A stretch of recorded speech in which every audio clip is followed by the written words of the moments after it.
Hello, everybody, and you are listening to Through Time and Clades. My name is Albert. And I'm Joan. Great, and today it is another new month. It is the month of August. Oof. Where did the time go? I know, yeah, God, like, I can't believe it, but yeah, we're here in August now. So that means it's time for another one of our news episodes where we talk about news about usually natural history that caught our eye during the past month or so, and there's always exciting new stuff coming out. So we're never in want of things to talk about. So we definitely have some good stories for you this month, as hopefully we always do. Um, so yeah, before we go ahead, do you have any, general life updates to tell us about? Not too much. I've been kind of excited that the Virginia Zoo, which is a local childhood zoo of mine that I may have mentioned once or twice before on this show. We live in northeastern North Carolina, so it's about like an hour drive for us to go up there. So we would go like every so often, and I have watched this zoo like transform into a world class conservation facility in my lifetime, and Hmm. it's been an absolute delight. Like, oh my gosh, I remember like the very first trips that I ever took, they had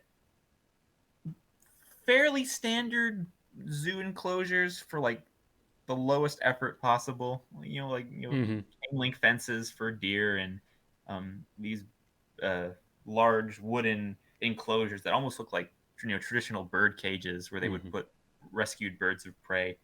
Um, but the zoo knew, like, if they wanted to make a good impression and just improve the well-being of their animals, they had to update, and they've been renovating whole parts of the zoo, bringing in new animals, replacing old animals, and just updating enclosures. And now it's a wonderful facility, and they do a lot of great work.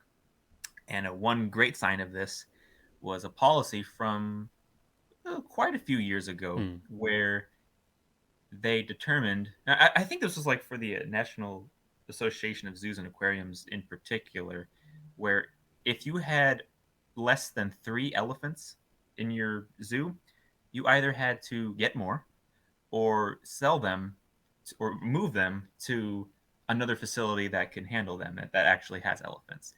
And so the Virginia Zoo had 3 elephants at one point. One of them died of cancer, and so it was just the two of them, and they were left in their enclosure. And while their health was generally okay, the keepers could tell their well being Hmm. was not the best. You lose one of your herd mates, and it just things aren't always the best. Yeah, of course. So those elephants have now been moved to Zoo Miami in Florida, where they have year-round outdoor space. They have a big pond they can swim in, and there are other elephants there that can keep them company. And so, in place of them, they brought the white rhinos, which were in a shared enclosure with zebras and Watusi cattle, and they moved them there and are using the elephant space to now work on their white rhino breeding program. Hmm. And that has been a success at the moment because just a few weeks ago, they announced that one of the rhinos had given birth to a calf. Hmm. And oh, of course, it's a white rhino calf, so it's just a sweet little thing. Its legs are too big for its body, and it's hobbling around with its mom. It's just adorable. I Yeah. love those guys. Um, and just yesterday, they finished up looking at their auction. They had like a big auction to name the baby, which is a good way, to raise money for the species. And I forget who the winner's name was, but they settled on a moshi, which is a Swahili word for firstborn. Hmm. So now there's little Moshi who's out on exhibit with his mom, just running around and having a good old time. And I have not had the pleasure of going to the zoo yet, but we're all excited here at home, and we're hoping, at least within the next few weeks, to make a trip and see the little baby for ourselves. Hmm. Yeah. So that's kind of been the biggest news on my end. What about you, buddy? Yeah. For me, I don't really have anything to report really. I've been reading and writing stuff for my thesis, and that's really all I've been doing other than working on the show. Because yeah, I really need to finish my thesis and get it into condition where it is ready to be submitted relatively soon. So yeah, that's pretty much all I've been working on, and that's probably going to be the case for most part in the next few weeks. But yeah, no, I'm glad to be taking a break from it at the moment and doing the show for now. Definitely. Well, I'm always glad to do this with you as well. Alrighty. Well, before we actually dive into our stories we picked, we actually do have a few announcements to make. So first of all, on the next slide is a pretty exciting thing, is that this show, Through Time and Clades, is coming up on its 1 year anniversary. Um, Woo! yeah, wow, that did seem to happen really quickly, didn't it? Um, so the first episode we ever released was on August 23rd of 2020, and we're in August now, so yeah, it's only a few weeks away. Um, and to kind of commemorate this occasion, we want to record a special episode to celebrate. Um, and we decided that it would be a nice idea to open up to viewer questions. Basically, you can ask us anything for our 1 year anniversary special. Um, Now, we will be recording that episode on August 20th of this year, 2021. So, if you have any questions for us, please send them. You can use any of the usual kind of channels of contact that we provide. You can leave a YouTube comment or send us an email at timeandclades@gmail.com or tweet at us at our Twitter handle, which is also timeandclades. Um, and if you send us any questions through any of those channels for this episode before August 20th, we will do our best to address all of those questions in the 1 year anniversary special episode. Now, you can ask us anything. Like, you can ask us about things that we've talked about on the show. You could ask us, you questions like what are your favorite dinosaurs? Like, anything is cool. Um, but of course, we reserve the right to refuse to answer anything we're not comfortable answering, or just be unhelpful in general. But hopefully, we will provide a number of useful responses to your questions. Oh yeah, and it's like, I mean, yeah, like productive questions. Yeah, right. Like so it's like what's your skincare routine? That's, I mean, that's not, or that's not really what we're all about here. Right. And of course, like natural history questions. I mean, gosh, that really runs the gambit. I mean, if you've been with us since the beginning, you know what kind of topics we've covered.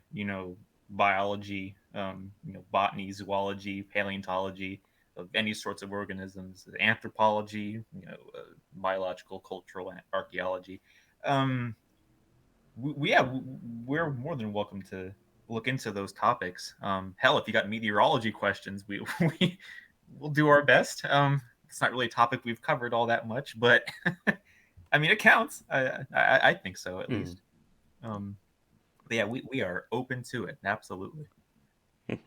Indeed, indeed. All right. So yeah. So if you're interested in asking us anything, this is a good chance to do so. So yeah, keep that date in mind before August 20th, and we'll try to get to it. Um, Alrighty. Um, and next, we also have some less celebratory news, don't we? So this is not so much about our show, but it's more of a kind of um, news with global kind of ramifications. So, do you want to go over those?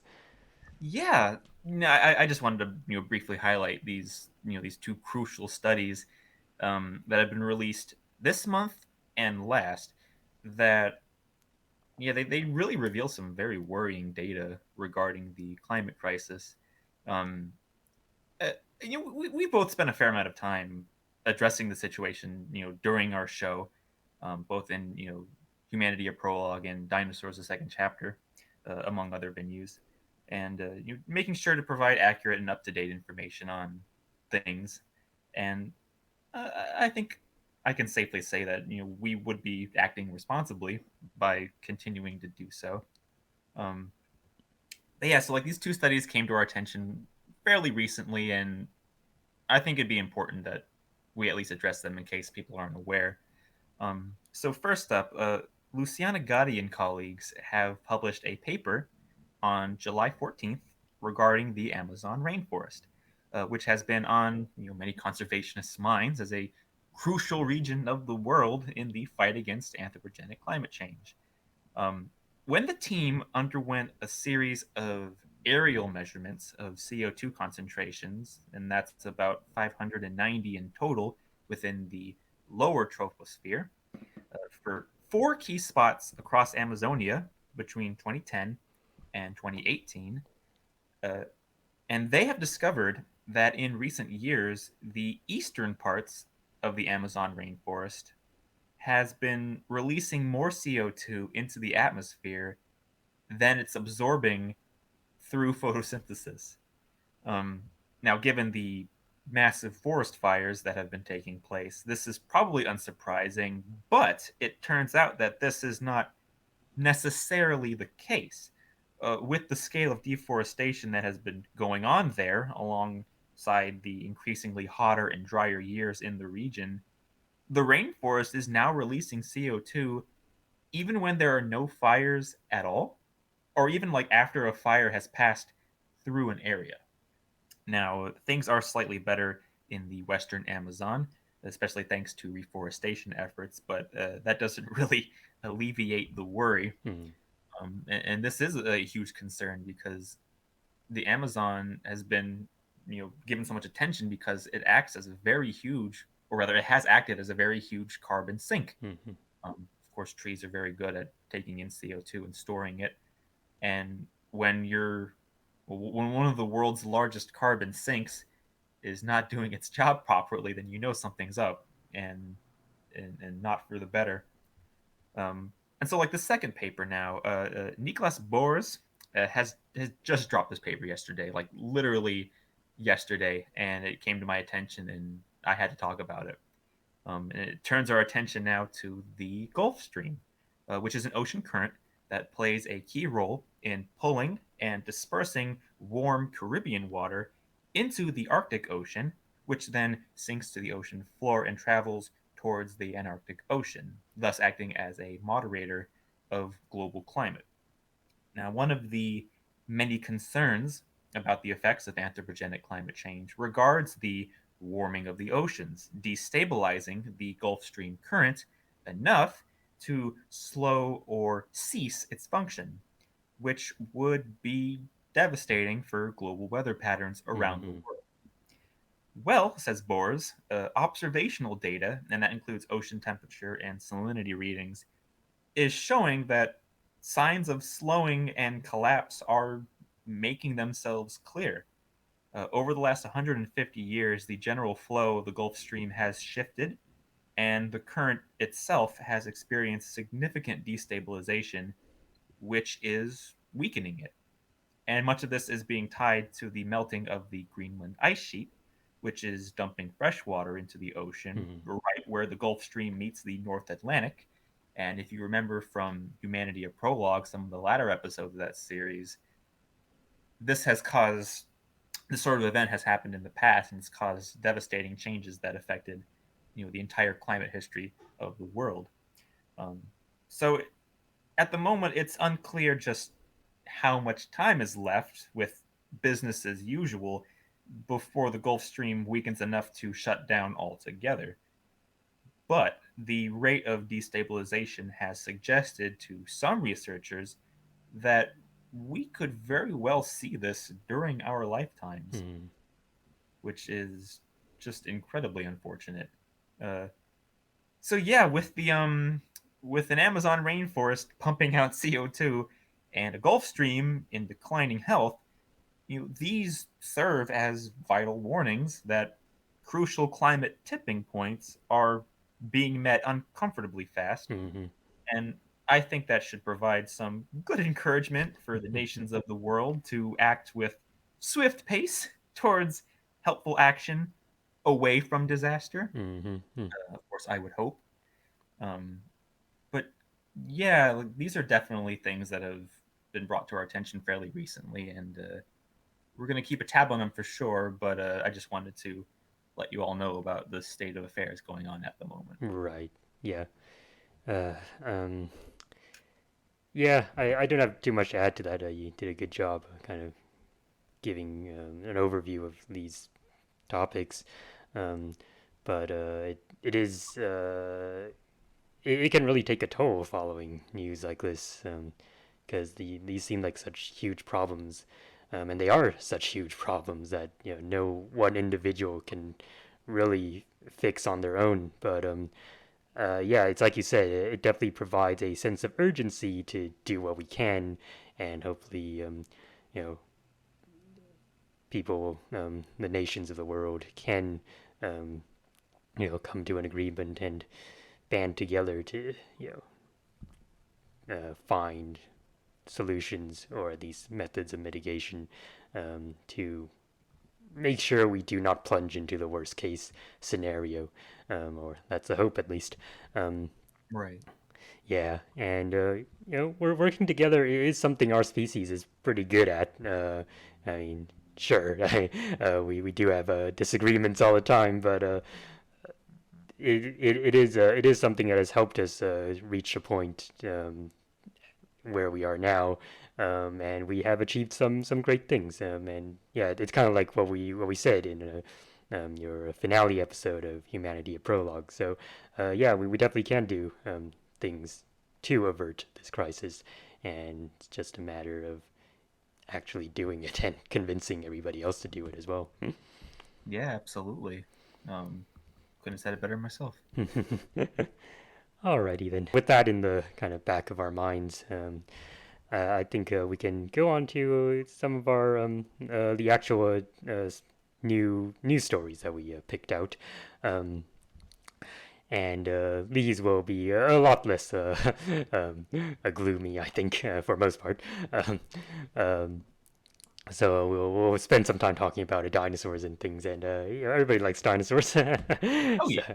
So, so yeah, in fact, both of my stories that I picked this month happen to be about dinosaurs. But yeah, let's head on to the next slide, and we'll take a look.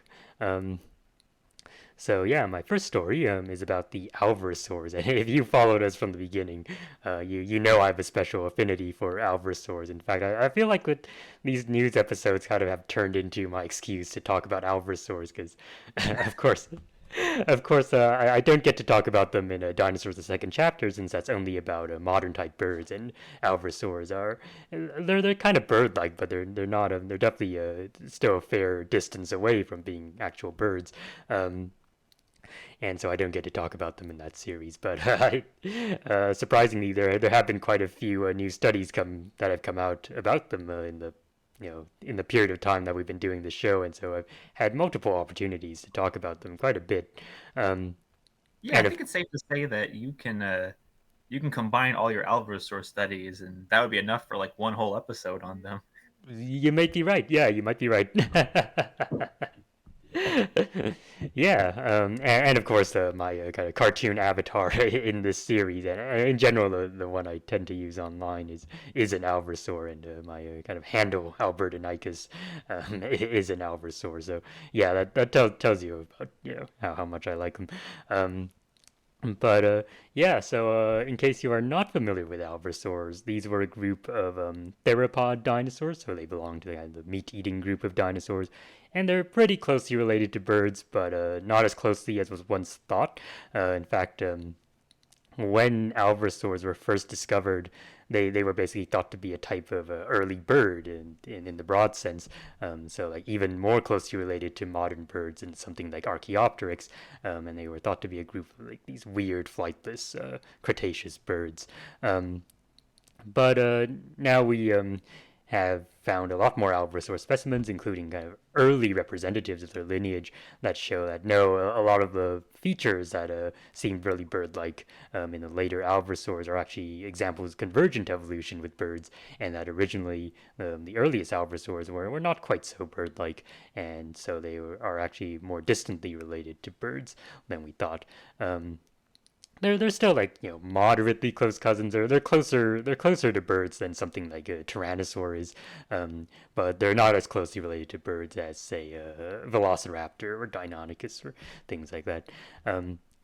and they have all kinds of like really weird features, especially the later forms.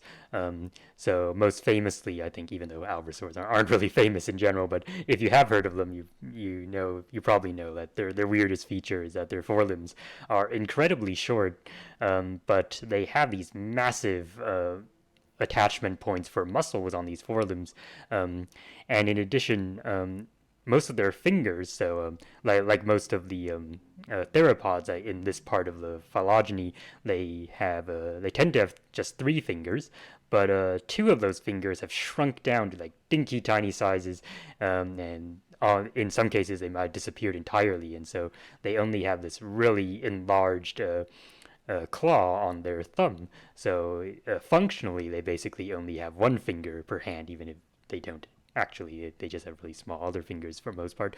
Um, and so it's been really puzzling what they might have been using these arms for, but the leading hypothesis is basically that they were probably using these arms for some kind of digging function, because if you look at like which of the muscle attachments are enlarged and kind of the proportions of the bones and the fact that you have this one enlarged claw, these are features that are commonly found in animals that dig open insect nests, so things like anteaters and pangolins, where they use their powerful forearms to break into like hard insect nests and prey on the insects inside. So think things like ants and termites, and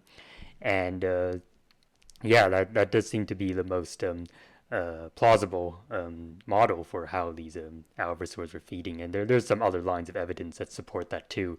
Like there are features of their vertebrae that suggest that they were kind of very useful for bracing themselves against something, which is something you need when you're kind of digging into hard materials. And their heads tend to be like very long and narrow snouted, and yeah, perhaps useful for poking into crevices and reaching insects inside. And yeah, so that's definitely a very curious aspect of their functional ecology. And so this particular study kind of tackled another unusual aspect of alvarezsaur biology, and that's the evolution of their body size. And that's because alvarezsaurs are also unusual in that they're among the few dinosaur groups that are known to have reached sizes of less than a kilogram. So yeah, some of these alvarezsaurs are very small, especially these later forms with the weird forelimbs. So you get forms that are like turkey-sized, chicken-sized, and even pigeon-sized, running around down here.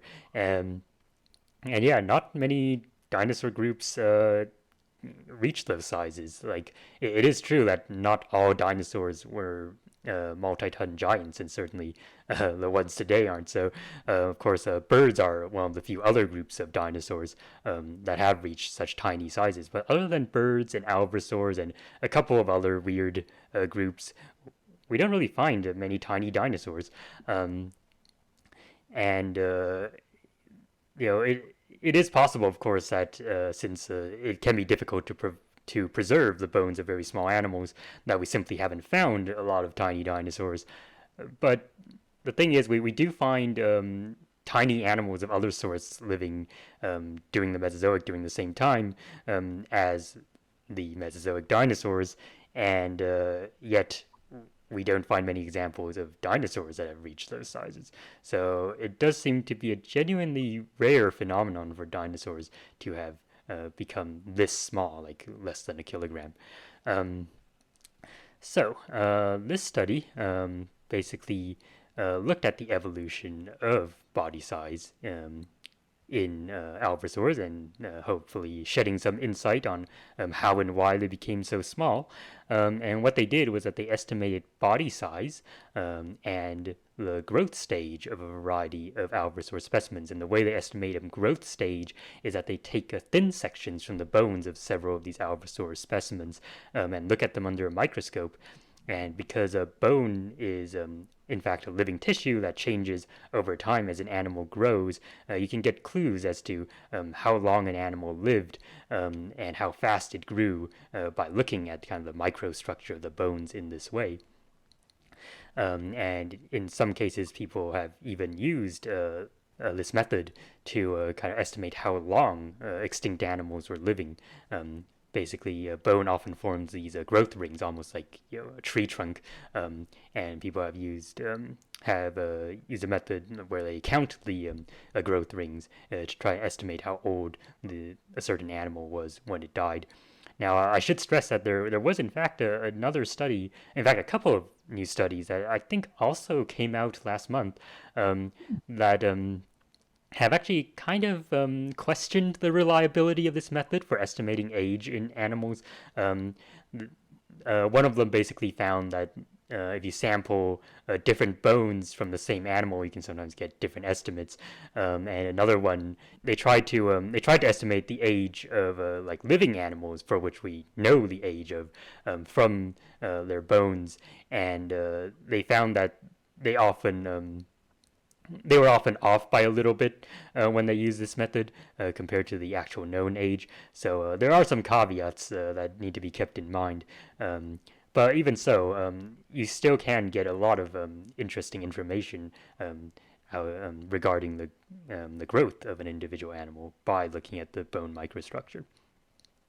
And so they did this for a variety of alvarezsaurs. They didn't do the growth stage evaluation for all of the species that are shown on the chart here, because it can be pretty hard to get samples, and sometimes people don't like you cutting up their specimens to investigate their bone microstructure, and so not all specimens are available for this kind of study. But they did manage to get a decent number that have some very interesting implications. Um, what did they find? Well, they found that in terms of like the individual species that they looked at, um, the late Jurassic alvarezsaur, Haplocyrus, which is one of the oldest known alvarezsaurs, and it's basically one of those alvarezsaurs that looked normal, as they say. So yeah, it didn't yet have the tiny little forelimbs or the very kind of bird-like snout or anything like that. So it looked like a fairly typical small-ish theropod dinosaur. And they estimated that that weighed about 40 kilograms. So much bigger than the later alvarezsaurs, but it wasn't huge by dinosaur standards. Um, However, this was actually based, it turns out, based on looking at the bone microstructure, this specimen was a juvenile, so in fact it probably could have grown even bigger than that. Um, so that's pretty interesting because it already was one of the largest known alvarezsaurs, but it turns out it hadn't even finished growing. And yeah, um, Wow.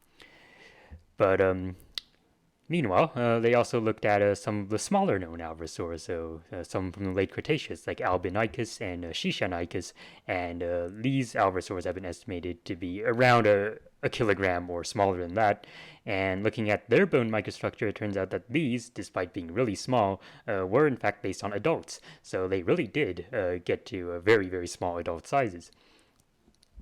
And something very interesting, I thought, was that they found that it seems that Albinicus and Shishanicus, even though they were both very small alvarezsaurs, seem to have grown in very different ways. Um, so it turns out that they estimated their specimen of Albinicus had only lived for 3 years before it died. Um, and so it must have grown to adult size very quickly. Whereas Shishanicus, that particular specimen, had lived for 11 years before it died. And looking at kind of the growth patterns in its bones, it was growing much slower, kind of over a more protracted period of time. So that is really interesting, and it shows that there's like apparently some very strong variation in how these alvarezsaurs were growing, even though they were all so small once you get to the late Cretaceous forms. Um, and then, based on the information that they got from estimating body size in all these different alvarezsaurs, they estimated the ancestral body size of alvarezsaurs. And so it turns out that they estimated the kind of the last common ancestor of all of these alvarezsaurs was probably around 20 kilograms. And if you're wondering, they did exclude specimens based on juveniles for this estimate, because they did find that if you include the juveniles, you get a more misleading kind of estimate, which is to be expected. So they only included specimens that are based on adults to make this ancestral body size estimate. And so they started out at around 20 kilograms in the Jurassic when they first appeared. But then towards the end of the early Cretaceous and at the beginning of the late Cretaceous, they seem to have gone through a rapid shrinking, a rapid miniaturization, where they shrunk to less than 5 kilograms in just, quote unquote, just 25 million years, which of course is a really long time in absolute terms, but is very quick for such a dramatic kind of shift in body size to happen. And you can kind of see this in the chart here. So they basically plotted out the different species of alvarezsaurs depending on how big they are, and the connecting lines basically show their position in the phylogenetic relationships of these alvarezsaurs. And so basically, if you see the kind of dotted lines running horizontally across the chart, these are the thresholds for different body sizes. So the one on top, the dotted line on top, marks about 50 kilograms. So you can see that Haplocyrus in the Jurassic kind of almost reaches the 50 kilogram threshold, but not quite. Of course, it is based on juvenile, so it could have grown bigger. There is one particular alvarezsaur from the late Cretaceous that kind of bucks the trend and is a mega giant by alvarezsaur standards, and that is a Bonapartenicus from South America, and they estimate that it got to about 70 kilograms. So you just have this one ostrich-sized alvarezsaur just among these other really small species, which is pretty odd. It would be interesting to find out what it was doing. But most of the other alvarezsaurs in the Cretaceous are very small, especially in the late Cretaceous are very small. And so you can see down there where it's marked with the blue lines, all of these later late Cretaceous alvarezsaurs are below 5 kilograms. So the dotted line in the middle is about the 5 kilogram threshold, and then the dotted line on the very bottom is like half a kilogram. And so you can see that some alvarezsaurs actually get below half a kilogram. So yeah, these again were very small dinosaurs. So yeah, there was this rapid miniaturization, and not only miniaturization, but also diversification, because it seems that alvarezsaurs became especially diverse after they reached these really small body sizes. And normally we would expect that small bones are pretty hard to preserve, and so you would expect the fossil record in most cases to be biased against the discovery of very small animals. But despite that, most of the alvarezsaur diversity that we know of come from these later late Cretaceous rocks. And now I do have some reservations about kind of drawing conclusions about diversity patterns from the fossil record, just because there are Mm. so many biases involved. And to be honest, I actually worked a little bit on like trying to look at diversity patterns in fossil animals during my undergrad degree as part of my senior thesis. And yeah, I have to say that I'm not particularly convinced that we can reliably account for all these biases and kind of really figure out the true kind of diversification signal. For fossil animals in many cases, but I do think the fact that we're finding so many small alvarezsaurs, despite the record being against them, or at least we would expect the biases to be against them, to be rather suggestive, and that they may in fact have diversified in correlation with their shrinking body sizes. And so I guess the question, now that we have teased out this pattern from the data that we have, is why did they undergo this really rapid miniaturization, and why did this cause such a huge diversification of these odd dinosaurs? And the author suggests that it might correlate with the specialization towards an insectivorous diet. and it's basically like I described earlier. A lot of these later late Cretaceous alvarezsaurs are the ones with the really specialized forelimbs and the kind of the specializations that seem to be for digging, um, and so. Yeah, it seems likely that it was at this point that they had started to become specialized for feeding on perhaps social insects.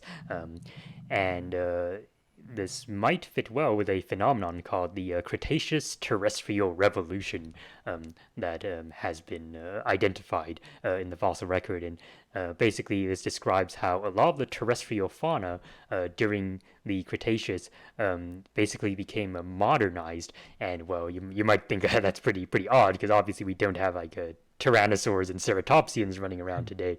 Um, but if you look at the smaller animals, things like insects or things like mammals and the reptiles as well, it turns out that a lot of the groups that are abundant in the modern day seem to have had their origins and diversification in the Cretaceous, and it was then that they started becoming a larger part of the fauna, and it turns out also this is the case in plants as well, and probably it really is the plants that are the kind of the important players in this event because it was also during this time that the flowering plants became really diverse and abundant. And so, of course, that's the way it is today, where flowering plants are most of plant life on Earth. Um, and so, it may be that perhaps the diversification of the flowering plants kind of promoted this diversification in the small animals. And in turn, you had groups like the alvarezsaurs, which are not around today anymore, of course, but also became affected by this kind of Cretaceous terrestrial revolution and became specialized for feeding on many of the groups that became more diverse and abundant during this time, such as perhaps the social insects. And so, yeah, absolutely fascinating study about a really interesting aspect of the biology of a really amazing group of dinosaurs. So yeah, I thought that would be a good one to talk about. Do you have anything to add?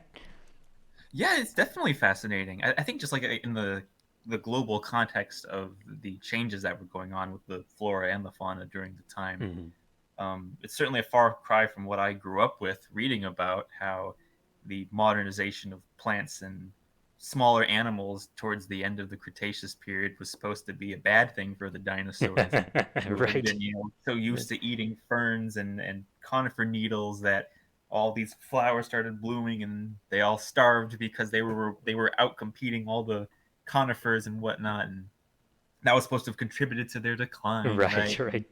Then there was the whole thing with the mammals that just increased in population and they were eating all the eggs and they only targeted the dinosaurs for some reason. Right. um, but it's like the complete opposite of that. That this sort of terrestrial revolution that was going on promoted the evolution of a lot of different dinosaur groups, Yep. Mm.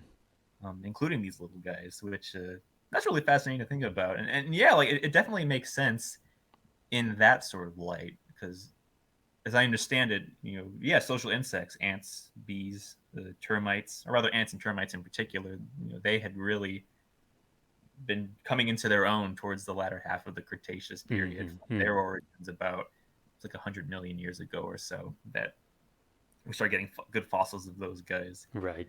So that is really fascinating. Yeah, and I guess also it's just another thing too about the idea of tiny dinosaurs, right? Because when Mm. you think of a dinosaur, you think of all the big ones. When I guess it's a little bit subjective depending on like from what perspective you're looking at. Because if you're like a human and you're looking at all of these, well, I mean we're all humans, but like you know what I mean. Like we're looking at all these different animals, and like I remember growing up like Compsognathus, which Mm. is Yes. uh, a theropod dinosaur in the same group, but it's part of an older lineage. Mm. Um, that was like the tiny dinosaur, That's right. if not the smallest dinosaur. It was the size of a chicken that you read Right. in the books. But well, first of all, like, isn't that a little bit of an exaggeration nowadays? Because wasn't Compsognathus like a little bit larger than is usually talked about. Yeah, yeah, like the smaller specimen was also based on an individual that had not finished growing, and so yeah, we Mm. have bigger ones now, and they're closer to the size of a turkey, I'd say. So yeah, they're small, but they're not that small. Right, right. So it's like for us, like perspective wise, like a tiny dinosaur can still be a fairly impressive animal. Right. But I guess if you're like a Tyrannosaurus, a tiny dinosaur is well, it's pretty small. Right, right. Not much good for like a bite of popcorn or something, I guess. Mm-hmm. But no, it's incredible. And this is a really fascinating group of dinosaurs. It's definitely one that became familiar with uh, relatively late in life. Mm-hmm. Like I think I was in middle and high school when I started learning that these are dinosaurs that existed, which I guess makes sense because we were finding more fossils of these guys Right. over time, and learning about like what they were actually like. Because I mean, I definitely remember reading about alvarezsaurs as birds in a lot of older books growing up. In fact, I think the American Museum of Natural History has yet to update their display Oh because yeah, they have a Mononychus that's right. in their bird case That's right. in the dinosaur hall. But that's a whole other thing. Museums need money and time to do that sort of stuff. Mm-hmm. So Yeah, definitely. it's like it's no sweat. But I think it is kind of funny to think about how far our understanding of these animals has really come. Yeah, definitely. Alrighty. So I guess with that, do we want to go to your first story? Yeah, we can do that. Um, so this is pretty fun. I guess a little bit of backstory first. There are a fair number of aquatic arthropods. So these are the joint-legged, uh, exoskeleton animals that include insects and spiders and so forth. There's a fair number of them that have adapted themselves to move atop the surface of the water. Some of the most familiar are the Geridae, or the water striders, which you may have seen if you've been to a pond or a lake in recent times. They kind of look like rice grains on stilts, and these bugs will exploit the surface tension of the water and use the undersides of their feet, which are hydrophobic, so they repel water molecules, thanks to these little microscopic hairs that cover the feet. And they can move about fairly quickly, and they're very good at doing this. And they can be found across freshwater lakes and ponds all around the world. There's even a marine genus Mm-hmm. called the halibates, which can be found, out in the open ocean.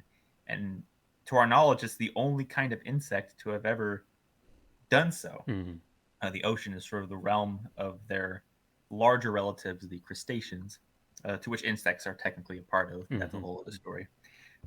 And then there are the erratic moving whirligig beetles of the Gerinidae clade, and they use a similar strategy, but they tend to sit in between the surface of the water, and they use this really neat divided eye to see above and below, so they can always keep a watch on things. And but they are capable swimmers too. In fact, there's even a fishing spider called the Dolomedes, which can it sits at the edge of like a body of water, and it senses the ripples at the water's surface thanks to these special hairs on the legs, and then they can chase down any tasty insects that are on the water surface, and some of the larger ones will catch a small fish as well Mm-hmm. if they're lucky. But today we are concerned with the water scavenger beetles, or Hydrophilidae.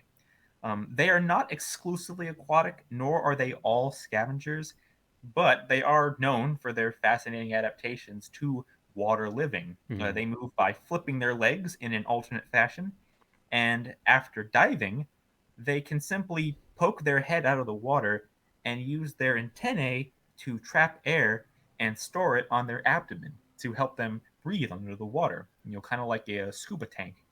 And it's well known among entomologists that hydrophilids can move along the surface of the water, like the aforementioned bugs I had talked about.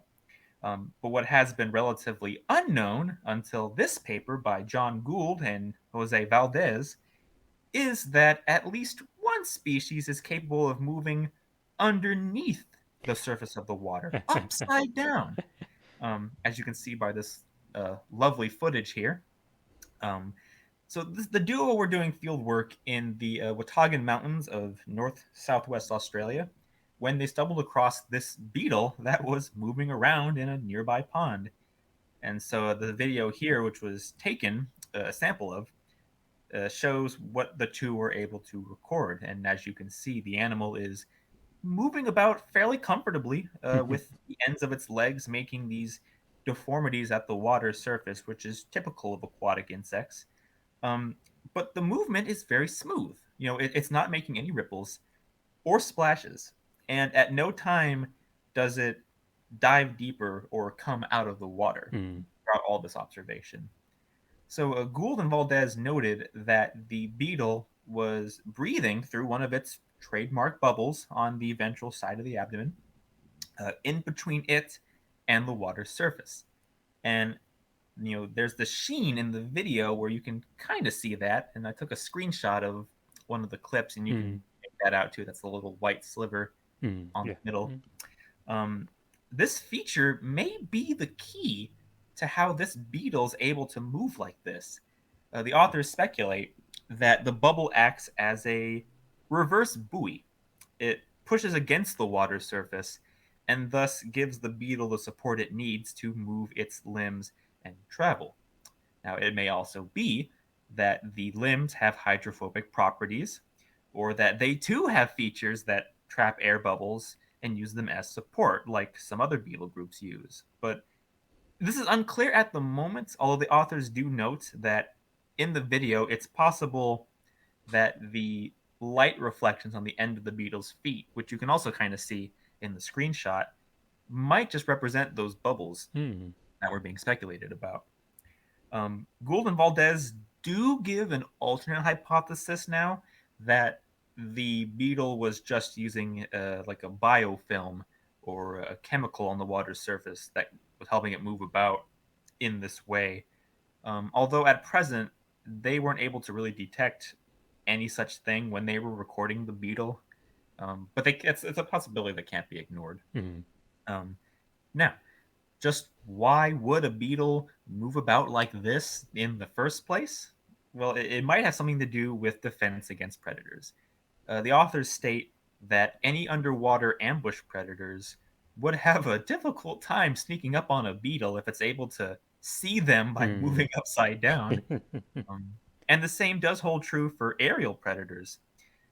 In fact, the beetle did not produce any ripples or splashes while walking underneath the water's surface, and that means that any predators that rely on vibrations to detect their prey would have a hard time finding this animal as well. Mm, Um, so, and if those are the case, well, then this is like the perfect adaptation yeah. for a tiny beetle such as this. Now, what makes behaviors like this so fascinating is their general rarity, which Mm, means it has not often been studied or recorded as closely as this before. In the paper, they do mention that there's a freshwater snail called a Sorbiconca phisidae that makes its own mucus trail mm, to hold itself upside down, under the water. mm, Um, and there are other beetles that have been reported to move like the one shown here, but the authors stress that the records of these are very poor, and they've had a hard time actually tracking down citations for those records. mm, mm. So it's kind of like lost literature, if you will. That is, of course, until now. And this is just an absolutely fun study, and I've been obsessed with this beetle for like the past week as I've been reading about it. Um, Albert, do you have anything to add about this little guy? Well, it is really cool behavior, and yeah, it's like it's cool to see it in general, but it's also the fact that it just raises so many questions. There's just so much we don't know, and it really highlights at how much of natural history research starts out with observations like this. You just see something unusual and you make a record of it, and then hopefully in the future you or other researchers can study this behavior in greater detail, and we'll be able to learn even more about it, which is awesome. And it really teaches us a lot more about the animals and other organisms that we share this world with. And I guess as to some of the questions that they raised in terms of like function and all that. Now, I'm not like um, really an expert of any kind regarding insect behavior. Um, but I do think that the potential benefits they propose, that this would allow the beetle to avoid many kinds of predators, it does seem reasonable to me. It does seem to make sense that, yeah, being able to walk upside down like this, they definitely could probably avoid, or at least see a lot of like aquatic predators coming, and then be able to avoid them that way. Not making any ripples. Yeah, that would also be of great help as well for a small animal like this. So yeah, no, it is really cool, and it definitely is quite unexpected. Yeah, like you said, of course there are a lot of insects that move on the surface of the water, and certainly I've seen quite a few water striders in my time. But yeah, something like this is not something you see every day, that's for sure. Yeah, and I think it just kind of goes to show I mean, not just like the diversity of beetles, but how Mm, they live their lives. I mean, yes. already on the show, we've talked about beetles that can survive being eaten by a frog. Right. Yes. Um, and not to mention, like, there's bombardier beetles, Oh there's yeah. the great diving beetles, Hmm. there's the rhinoceros beetles, cockchafers. Oh my gosh, it goes on and on, Yeah. and it it really kind of goes to show, yeah, like how much we still have left to learn, because a lot of these animals, when they're discovered, like there might be some basic information that's Right. been given about them, where they live, the size, dimensions. If you get DNA sequences, you can find out who they're related to. Hmm. That's all well and good, but oftentimes a lot of like the behavioral information or like reproductive information or life histories, Yep. Mm. we have basically nothing for a great majority of animals, like many different groups of beetles. And Mm-hmm. if we're finding things like this, then my goodness, who knows what else they're up to out there in the Exactly. wild. Exactly. So yeah, this was definitely a fun paper for sure. Um, but if you like, we can move on to your second story. Oh sure. Yeah. Let's do that. Um. Alrighty. So I have another dinosaur study coming up. Uh. Yeah. I thought this was really cool. So in fact, I would consider this probably to be one of the most important studies in the field of dinosaur paleontology that we've Ooh. had this year so far, because it goes a pretty long way towards answering a big question about the biology of a certain group, a certain major group of dinosaurs that we've had for a very long time. And before we get into that, we do have to go into a bit of background, and that is regarding the mechanisms of breathing that are found in different land vertebrates. And so, ancestrally, in land dwelling vertebrates, um, the mechanisms of lung ventilation, that is, how you get air to move in and out of your lungs, um, depends on essentially the movement of the ribs. And of course, uh, even for us, we still have some rib movement involved in how we ventilate our lungs. But the problem is for ancestral land vertebrates that relied pretty much entirely on the system of rib breathing, is that uh, they had trouble breathing and moving at the same time. And in fact, there are still some living vertebrates today that have to deal with this. So many kinds of lizards, for example, because the way that they move is that they kind of flex their bodies from side to side. If you've seen a lizard kind of crawling around, you can see this pretty clearly. And when you're flexing your body like that, uh, you can't really inflate the lungs at the same time, because your ribs cannot move kind of symmetrically, right? When your body is flexed like that. Um, And so that's why a lot of lizards don't have a lot of stamina. So they can run very quickly for a short distance, and hopefully enough to get them to safety if they're surprised by a predator. But they can't keep running and running for a long time because they basically have to hold their breath while they're doing that.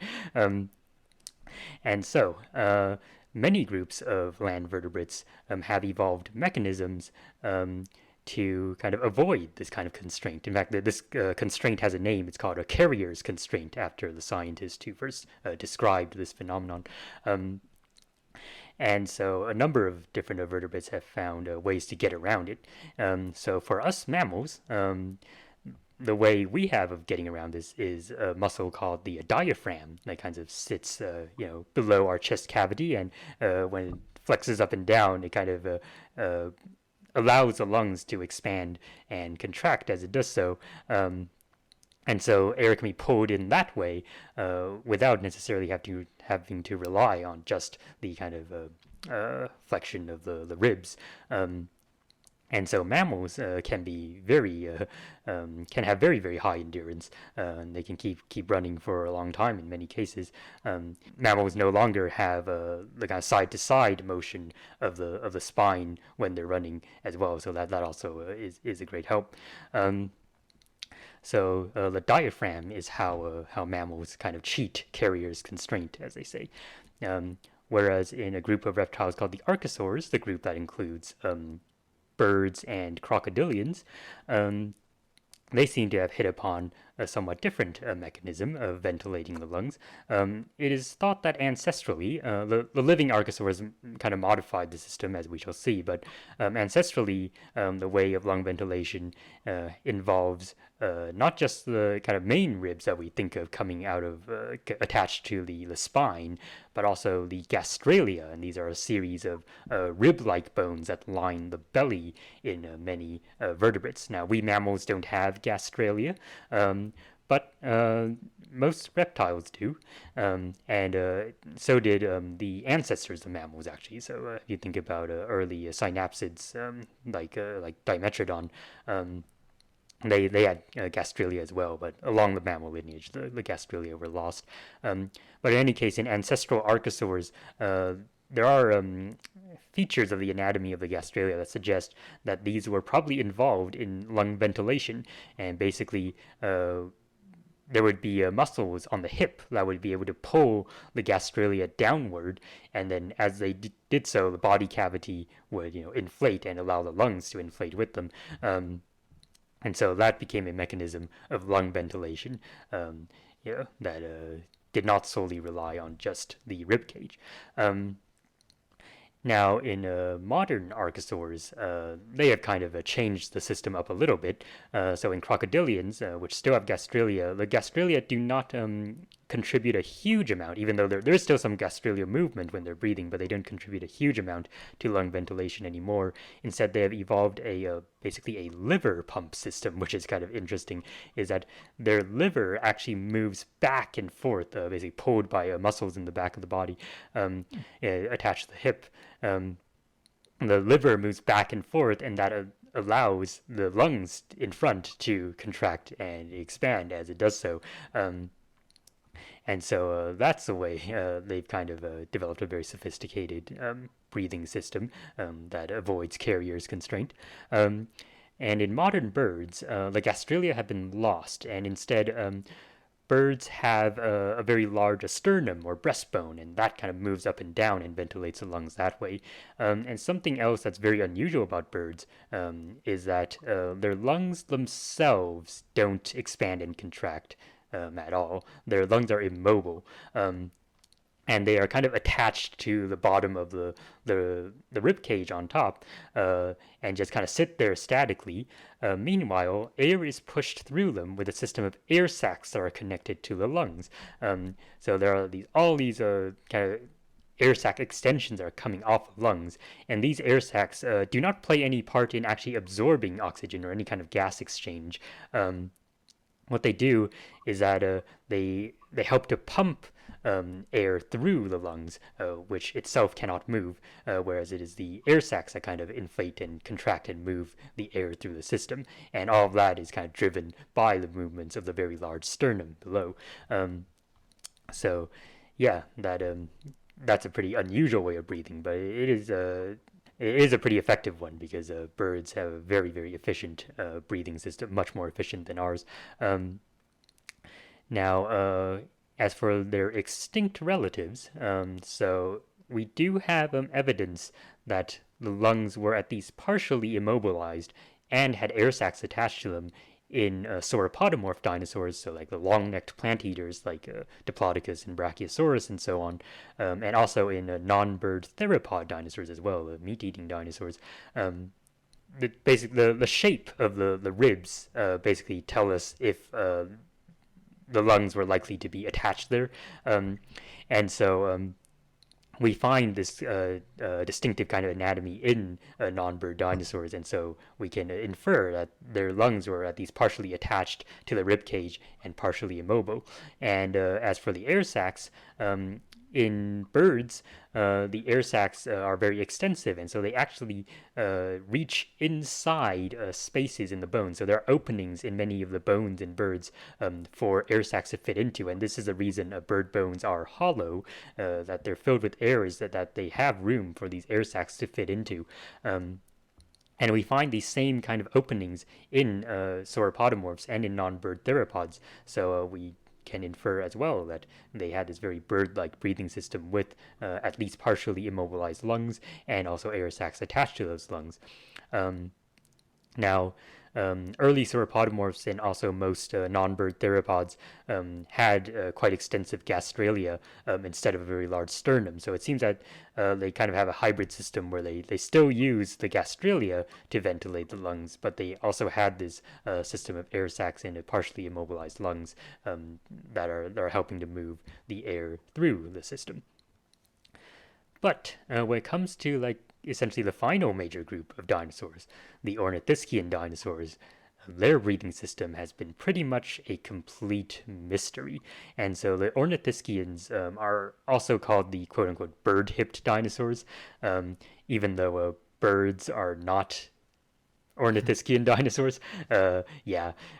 So, in fact, I think that the illustration on the next slide, which we won't go to yet, but when we get there, is probably a better illustration to explain why ornithischian dinosaurs are called bird hip dinosaurs.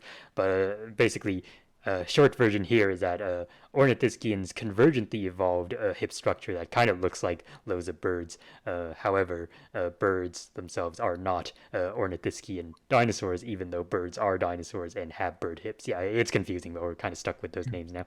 Um, but in any case, um, like the other dinosaurs, there is evidence that the lungs of ornithischians were partially immobile, so they have the distinctive kind of rib structures.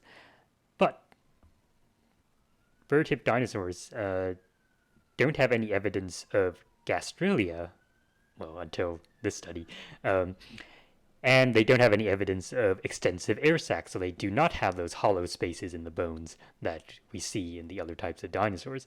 So, how they were able to ventilate their lungs has pretty much been a complete mystery. Were they doing something completely different from the other dinosaurs? Um, Now, it should be said that not having hollow bones does not mean that they didn't have air sacs. It is possible to have air sacs that do not kind of invade, as we say, do not invade into the bones. Um, but it does suggest that since if they did have air sacs, none of the ornithischians that we know of evolved air sacs that actually extended into the bones, that they were probably still doing something pretty different from the other dinosaurs. All right, so that was a lot of background, but that's kind of the setup that we have this big mystery. How did bird-hipped dinosaurs breathe anyway? Well, in a new study, Victor Rademacher et al., they describe a new specimen of an early ornithischian. So this is an early Jurassic species from South Africa called Heterodontosaurus, and this was actually a very small dinosaur, like I don't know, like chicken sized or turkey sized thereabouts. Um, Yeah, in fact, Heterodontosaurus and its relatives are one of the few other groups of dinosaurs that have members that get below a kilogram in body size. So yeah, they're another small group of dinosaurs. I guess today's this month's episode for me is the episode of mini dinosaurs that aren't birds. Now, but yeah. Anyways, this study is not, however, about the body size itself, but about some of the interesting features that they found in the specimen. And you can see that this is an incredibly well preserved specimen. You can see the specimen itself. On top, labeled letter A, and yeah, it looks almost unreal. It's just like stuck in the rock right there, and you can see all the bones so wonderfully preserved. And they scanned the specimen, so on a computer they were able to kind of separate out the digital models of the bones from the surrounding rock, and that's what they're showing below, the individual bones, kind of what we say segmented out. And it turns out that this specimen of Heterodontosaurus preserves some very interesting features that had not previously been found in bird-hipped dinosaurs. So, first of all, if you look kind of along the belly region, like below the rib cage, you can see a series of kind of blue lines, and so those are gastralia kind of running along the belly. So Heterodontosaurus had belly ribs that had not been previously found in other ornithischians. In addition, you can see that there's a kind of a series of kind of plate-like structures that kind of lie between the rib cage and the gastralia. So they're kind of colored greenish and reddish. Those are sternal ribs. So they are basically, in addition to kind of normal ribs coming out of the attached to the vertebrae, there are these ribs that connect the rib cage and the sternum called sternal ribs, and they have this bizarrely kind of widened structure in Heterodontosaurus, and the kind of light gray or light bluish plate at the very front, kind of you can see it kind of behind the arm. That is the sternum itself, the breastbone. So what they found was that Heterodontosaurus had gastralia, and it had a pretty large breastbone. That was attached to these weird kind of sternal ribs that were probably capable of moving. So that tells us something about its respiration. So let's go on to the next slide. So before we dive into the respiration part, I just wanted to use this opportunity to explain why ornithischian dinosaurs are called ornithischian dinosaurs.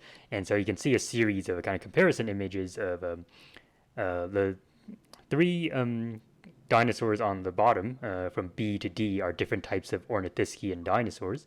Um, Letter B is Heterodontosaurus itself. You can see that they actually drew it with some a bit of a fuzzy covering on the body, and that's because we do know of close relatives of Heterodontosaurus that have been preserved with this kind of a fuzzy covering on the body, and it is debated whether or not this fuzz was actually related to the feathers that we see in theropod dinosaurs, including birds. But yeah, that's an interesting detail there, although it's not directly relevant to this study.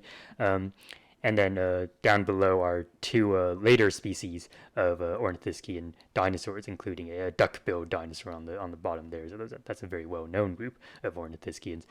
Yeah, and I guess since I didn't really give examples of which groups of dinosaurs are ornithischians, I might as well say that now. So of course the duck-billed dinosaurs are members of this group. Also the horned dinosaurs like Triceratops, and the armored dinosaurs like Stegosaurus and Ankylosaurus. So pretty much just about all the groups of ornithischians that we know about are herbivorous dinosaurs. All right. Now, meanwhile, letter A on top, that reptile over there is a silosaurid. So this is a Triassic reptile, and it is thought to be probably an early relative of the dinosaur. So it is very closely related to dinosaurs, but it's not quite a true dinosaur. However, there have been some recent studies that have argued that perhaps the silosaurids are a very early branch of ornithischian dinosaurs. So, yeah, it's still a kind of an open question right now. But yeah, so they're either almost true dinosaurs, or they are true dinosaurs and very early members of the Ornithischian line. But no matter where they go, they kind of, in this case, are representing the ancestral kind of condition that dinosaurs would have evolved from. And okay, and just to explain the name Ornithischian, So if you look at the hip bones, which are pretty shown pretty well here, so in the back of the body you can see this kind of uh, the hip girdle. So they don't show the hind limb bones that would be attaching to the hip girdle here in any of these species that they're showing. But you can see that the hip girdle in all of these species, and in pretty much all land vertebrates, is composed of three bones. So the one on top that attaches to the spinal column is called the ilium, and then there are two bones below the ilium. The one in the back is called the ischium, and the one in front is called the pubis. And you can see in the Silosaurid, in letter A on top, the pubis sticks out forward, and that is basically the normal condition that most vertebrates, most land vertebrates have, forward-pointing pubis. And this is the condition in most of the sauropodomorph and theropod dinosaurs. And so that is the reason that the sauropodomorphs and the theropods have been called the saurischian dinosaurs, the so-called lizard hip dinosaurs. And it is not because that they really are particularly similar to lizard hips, but because both lizards and most of the saurischian dinosaurs kind of retain the ancestral condition of having a forward-pointing pubis. But meanwhile, ornithischians did something really weird, and if you see all the definite ornithischians from B to D down below, they shifted the direction of their pubis. The pubis bone now points backwards and is parallel with the ischium. Um, and you can see this pretty clearly in the diagram here. And it turns out that birds also have a backwards pointing pubis, and that is the reason why ornithischian dinosaurs ended up being called ornithischian dinosaurs, is that they share this trait of a backward pointing pubis. But we know that this is an example of convergent evolution because other than this trait, birds share many more traits with other theropod dinosaurs, which they are a part of. And if you look along kind of the line leading to birds, you can actually see that in some of the theropods that are very closely related to birds, they also underwent the shift where the previous bone changes direction and starts pointing backwards. So it is an example of convergent evolution. It's not a sign of a very close kinship between the ornithischians and the true birds. Um, and it is debated basically why the pubis shifts backwards like this in these lineages. There have been various suggestions, but we don't have to go into them now.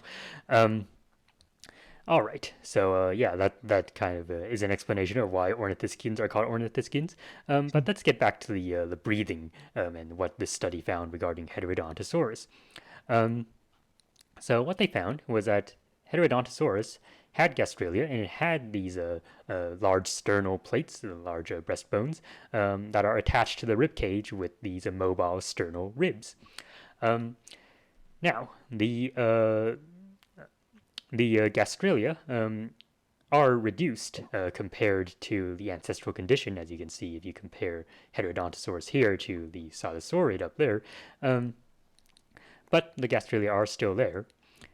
So it seems that Heterodontosaurus probably still relied on, in part, the movement of the gastralia to ventilate its lungs, and probably the breastbone with its mobile sternal ribs would have also helped this kind of up and down pumping motion of the lungs. And the reason that those sternal ribs have such a weird shape is probably because this might kind of improve the leverage of those movements. In fact, we have very similarly shaped sternal ribs in some close relatives to birds. Yeah, oddly enough, another point of convergence there. Um, that is so, which seems to be also kind of a similar situation. So those bird relatives, those theropods closely related to birds, also retained gastralia, but they also started kind of evolving the increased, the larger breastbone that it would eventually be seen in modern birds, and so they have a sort of hybrid system where they have both gastralia and a large-ish but not as big as a bird's sternum, and then they had these weird kind of sternal ribs, perhaps to improve the leverage there. And in any case, it seems that they used all of these features to help ventilate the lungs. But Heterodontosaurus also had another feature that might be related to breathing, and that is what we call an anterior pubic process. And you can see this labeled APP in the diagram here.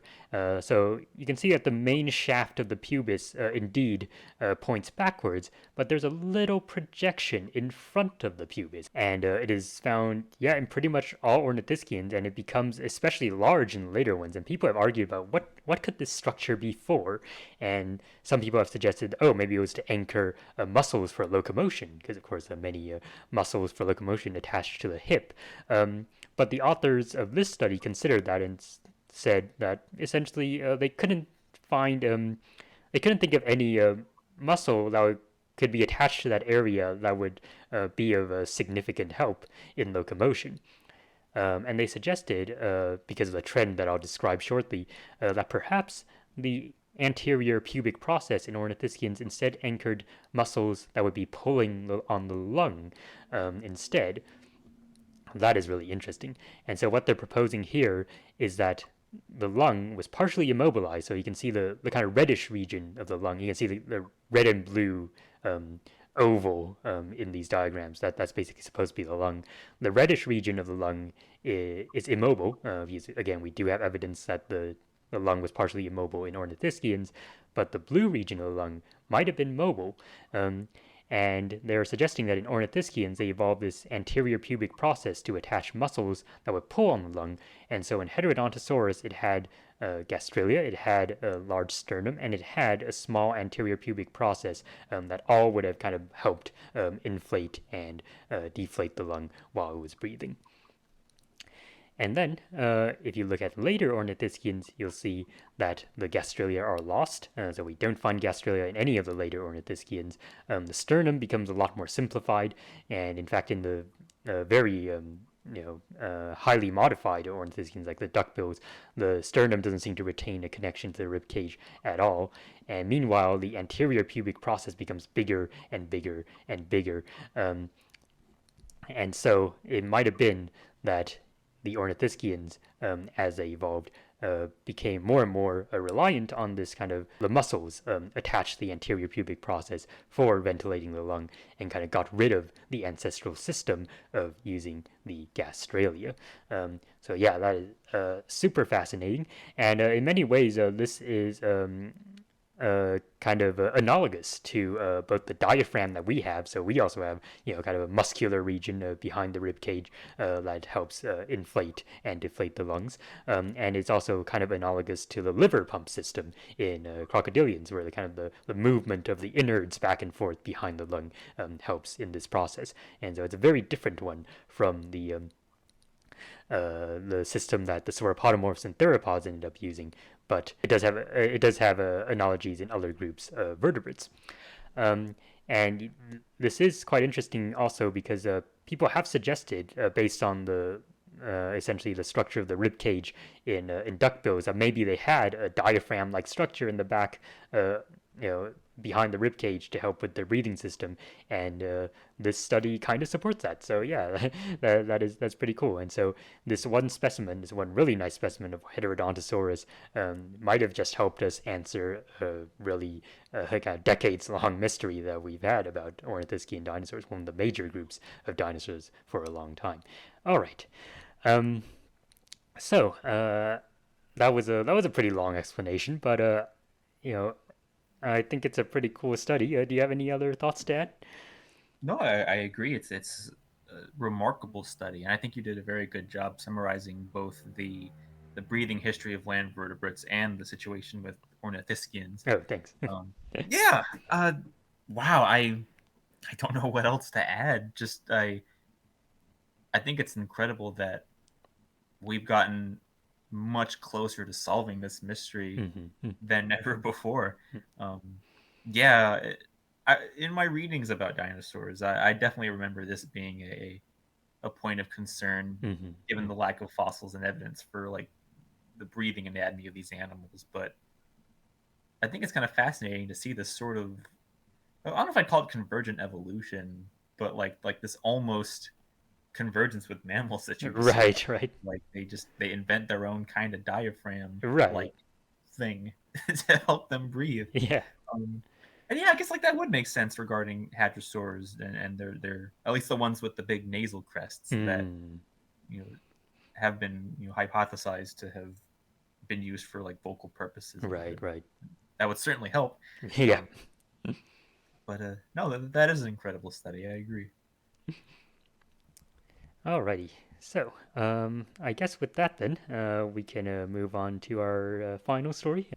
Yeah, absolutely. And yeah, it's a bit of a doozy. Mm. So uh, growing up, I was familiar with the understanding that chimpanzees and gorillas share much of the same distribution Mm. across parts of Central Africa, particularly in the rainforests of Gabon, Cameroon, and the Democratic Republic of Congo. But what I rarely saw or read about in books and television documentaries was what happens whenever the two apes actually meet. Um, whenever they're talked about, they're usually like on their own terms. You never Right, really see right. them interacting with, uh, you know, interacting with each other. And well, it turns out that there are several reported cases of encounters between the two species, Mm. and the majority of the time, they're rather peaceful affairs. Chimpanzees and gorillas will sometimes feed on fruits and leaves from the same trees, or even nest in the same general vicinity, and only quite rarely will there be aggression Mm. between the two, which probably explains why it's not really talked about all that much. Right.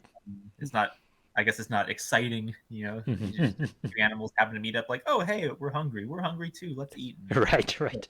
You know, um, so it was fairly big press when a paper by Lara Southern and colleagues came out showing the first ever cases of lethal attack by chimpanzees on juvenile western lowland gorillas. And I say cases because this was two separate occasions. Mm. And this was at the Loango National Park in Gabon in West Central Africa back in 2019. And so I'm going to describe these encounters to you all. So, during the first instance on February 6th of 2019, a troop of 27 chimps was out on a territorial patrol, as they tend to do, when the group split up into 18 count and 9 count subgroups. Now, the party of 18 then happened upon 5 gorillas, consisting of an adult silverback, his 3 females, and 1 infant. So, after about 12 minutes of screaming and roaring between the two ape groups, a fight broke out. Mm. The silverback gorilla ran up to one of the teenage female chimps and knocked her into the air. After which, a swarm of male chimps and one of the females surrounded the silverback and just went to town on him. What? They were jumping on him and smacking him and screaming. And eventually, the gorilla group retreated, but they were one baby short. The infant was now in the possession of one of the chimp males and crying out while it was inspected and dragged around and hit by the chimps over several minutes until it died. Mm. And so that was the first encounter. The second instance, and this was many months later, December 11th, also involved 27 chimpanzees. This is referring to the same community of chimps. There were multiple gorilla groups in the national park. Again, the authors noted that this was during another territorial patrol, but this time the chimpanzees encountered the gorillas while the latter were up in a big tree. And there were 7 in all, including a silverback, 3 females, and 3 young of various ages. While a few chimps stayed at the base, the others started climbing up the tree. The whole time, the two ape groups are yelling at each other, right? The silverback, not long afterward, climbed down the tree and just got out of there. And he left the other gorillas behind. So there went the gorilla's main defense. One of the female gorillas carrying a baby climbed down about a minute afterward, but she was soon surrounded by many chimps, Mm. one of which made an unsuccessful attempt to kind of pull the baby away from her stomach. So they managed to escape. But soon after, another female with an infant in the tree was being harassed by the chimpanzees. Now, she was also able to climb down the tree and escape, but somewhere during the time, the authors weren't able to get a good look at it. She lost her baby, Hmm. and it was seen in the grips of the chimpanzees, dead and cut open. One of the female chimps was eventually seen in a tree with the body, basically eating it alone. Hmm. Now, these are rather grisly encounters to read about, and the paper is very descriptive about it. And they include small clips, actually, if you look in the supplementary material, of what could be recorded from these encounters. I would have included them here as GIFs, but they're kind of hard to see Yeah. because you see the grove of trees and there's just apes going ape shit in the background, and it's kind of hard to tell who's who. Um, but I digress. Uh, the behaviors posed by the chimps are not out of the ordinary in regards to other species of animals, as well as among their own kind. But these instances are the first ever to be seen with gorillas, Hmm. which are a fairly closely related ape species. Recall that the chimp lineage and the hominin lineage share a common ancestor with the gorillas. That's how close we are. So the question begs, what on earth was behind all of this?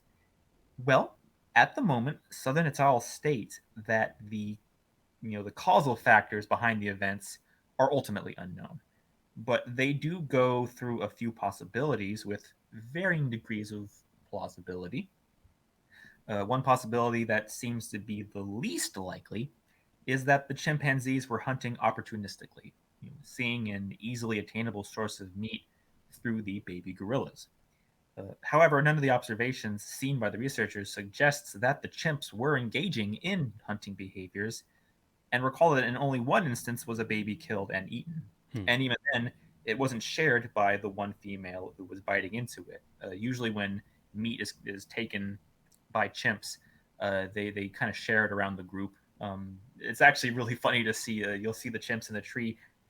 One has a slab of meat. The other one's just kind of sitting there looking at it, and it just kind of puts its arm out with its palm open, Hmm. and the other chimp just like puts the meat in the hand, and it's like, okay, here you go, now's your turn, which is kind of fun to see. Um, so yeah, another possibility suggested was that the encounter stemmed from competition between the two species over food resources. Now, this would be very curious because in the regions where chimps and gorillas coexist, they've been known to undergo niche partitioning. They eat different foods of differing quantities, often during separate seasons. And even during the records where the two species eat from the same tree, I mean, the interactions are fairly calm. Even so, there are many foods that the two species, will seek out. And so there's always the potential for competition anywhere. Hmm. The authors note that the times during these two fatal encounters were particularly food scarce, and during a season when there is dietary overlap. So the two species are not going their separate ways, finding different food sources. So it might just be the case that the chimps wanted to preserve what little food was available for Hmm. themselves. Um, it just so happens that a common outcome of interspecies competition is the killing of infants. Hmm. Usually, the main examples you read about are of carnivorous mammals, things like bears or big cats or wolves attacking and killing the young of another species. And it's usually when the odds are better stacked against the aggressors, aka if you're the smaller species and you want to kill the babies of the enemies who are larger than you, then it helps to have enough of you around to handle it. Hmm. And, well, what did we see in the fights between gorillas and chimps? There were always more chimps than gorillas. Hmm. Enough for several adults to size up a silverback and scare him off. Yeah. That's not insignificant. So, therefore, it's very possible that the chimps, needing to secure their food supplies, made sure to limit encroachment from the gorillas by attacking them and killing their infants. Hmm. Given the observations of the territorial patrols by the chimpanzees, it's also possible that these attacks by the chimps were, in part, an extension of their aggressive behaviors on outside chimp communities, just brought to another species of ape. Uh, Now, inter-community attacks are now well recorded for chimpanzees, and in many cases, the victims are young chimps at the hands of adults. So again, like this behavior makes sense in that context. Mm-hmm. Now, of course, we can't rule out the possibility that attacks of this sort haven't occurred before, obviously. But in the history of primate records for this region, this is the first time such encounters have been observed. It's likely, the authors conclude, and we're kind of bringing things full circle here in this news episode, that we may be seeing more of these fatal encounters in the near future because much of Central Africa's rainforests are undergoing very devastating changes due to Mm-hmm. anthropogenic activities. A 2020 paper by Emma Bush and colleagues was cited during this study, and it showed that fruit productivity and availability has declined significantly in Africa's rainforests over the last few decades, as much as 81% since 1986. With less and less food around for large mammals like chimpanzees and gorillas to eat, should further studies confirm this resource collapse, observations like this may be the first of many. Mm-hmm. And I wonder what this would mean for the future of these great ape populations, because it has been argued with a few studies in the past that hunting pressures by certain primates, including chimpanzees, can have an effect to lessen populations of other primate species Mm-hmm. enough to actually make them a little bit endangered, Yeah. which is kind of an odd thing to think about. We're so used to human beings rendering a species endangered, but here are instances of another ape kind of doing the same thing. Right. So yeah, it's just another example of fascinating behavior that has gone unrecorded before. Yeah. And it's again like it's certainly very grisly and unfortunate, certainly for the gorillas. Um, and I'm very curious whether we'll see more of this in the near Mm-hmm. future, like the authors speculate. So, yeah, what do you think about that, Albert? Yeah. I definitely agree. Yeah, it is kind of gruesome to think about, but it is these are interesting and important observations, and yeah, it's like you said, like you don't really hear much about interactions between gorillas and chimpanzees, even though they do share the same habitats. So I think definitely in that regard, this is very informative indeed. Um, and I guess I guess it's not super surprising that there would be such instances of chimpanzees going after young gorillas, because after all, they are known to hunt other animals, including other primates, and they are known for aggressive behavior at times. Um, but to actually have recorded instances of it happening, and to note that perhaps the reasons behind doing this might not be fully kind of food motivated, or like not a fully prey motivated. Right. Like maybe it was part of like a um, competition over food resources instead of directly wanting to eat a baby gorilla.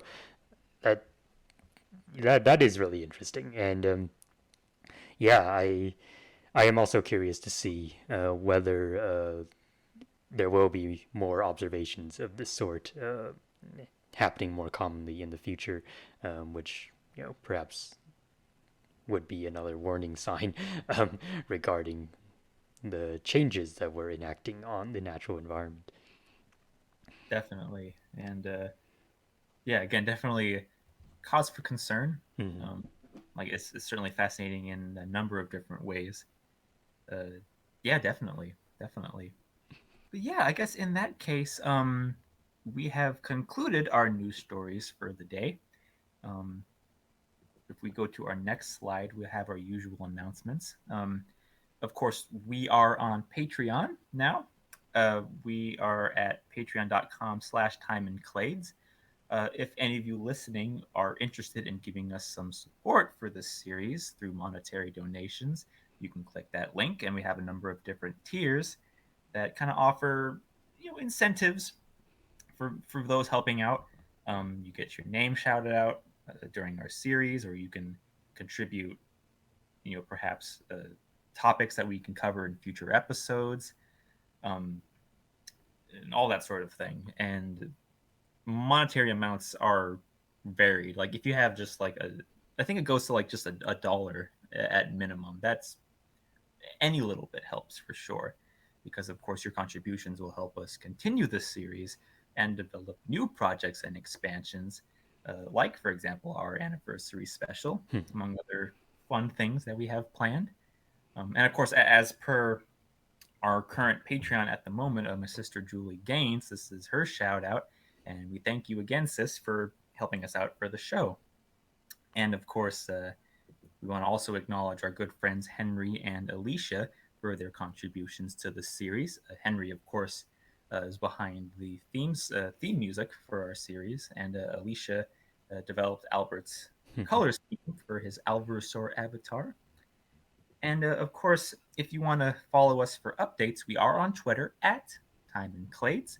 Of course, you're probably most likely watching us on our YouTube page through Time and Clades. We definitely encourage you to subscribe, and you can find playlists for our series as well as our news episodes. And if you have any questions about the show, you are more than welcome to leave a comment either here or on Twitter, or you can email us timeandclades@gmail.com.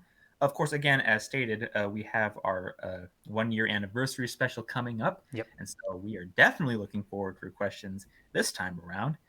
Again, Albert, as you had mentioned, we are going to be open to questions until the day before the 20th Yep.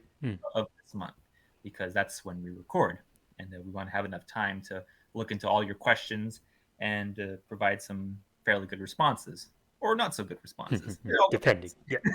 And of course, all of the news stories talked about on this episode, as well as other relevant links, are in the description of this episode. You can go click there. You can read the papers for yourself.